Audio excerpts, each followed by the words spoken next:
would like to share my testimony about my father, who happens to be a stroke patient since 2017.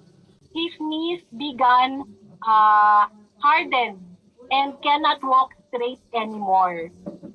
Last 2022, iTeracare was introduced to us, and we decided to secure our own device. We started using it for my mother, for my father, for myself, and for our pet baby, dog.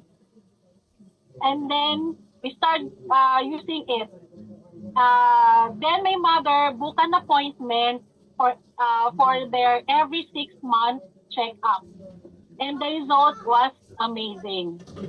The blood pressure of my father became normal. His diabetes is already controlled.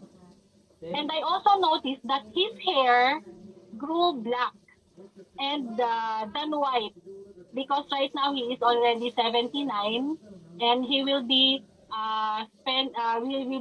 we will be celebrating his 80th birthday next month, May.